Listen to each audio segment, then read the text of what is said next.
mainit ang panahon, hanggang 3 beses raw maligo sa maghapon ang ilan po nating mga kababayan. At pagkatapos maligo, nakagawian na ng iba ang paglalagay ng deodorant para naman iwas pawis, di ba, syempre. Pero posible nga kayang may masamang epekto sa kalusugan ang labis na paggamit ng deodorant? Panoorin po natin. Ngayong pataas na ng pataas ang temperatura sa Metro Manila, tiyak tagaktak ang pawis ng marami nating mga kababayan. Dahil dito, di maiwasan ang paglagkit ng balat, pagkabasa ng damit at syempre, ang pangangamoy ng katawan, lalo na ng kilikili.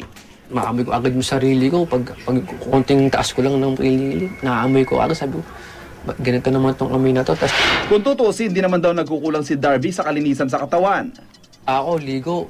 Minsan, 3 beses na ako naliligo ngayon. Itong summer, 3 beses na ako naliligo. Umaga, tanghali, hapon.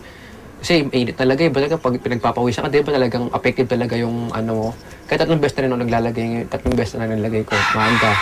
Tapos tanghali sa hapon nang lagay ko ng deodorant sa kilikili. Pero dahil madali raw siyang ma-conscious sa kanyang body odor, lalo na ngayong summer, tila mas napapadalas na raw kung maglagay ng deodorant si Darby. Kailangan ko rin yung magdala rin siguro ng baon ng deodorant para kahit pa paano, di ba? Siyempre, mag-helper ka, tataas mo rin yung tataas ka, maano yung kilikili mo, di ba? Kakailangan din, dala ko yung gamit ko sa katawan ko.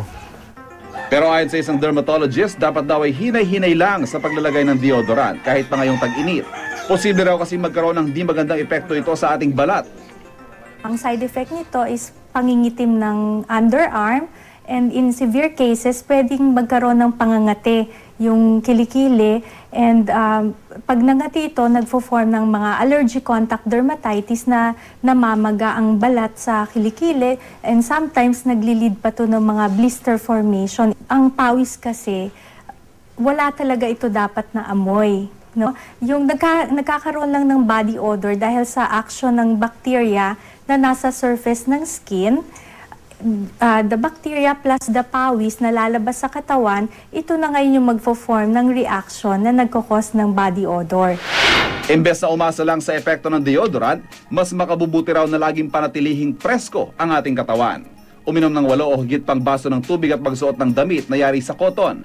Sa ganitong paraan, kahit na painit ang panahon, ang mga gaya ni Darby, cool na cool pa rin ang dating.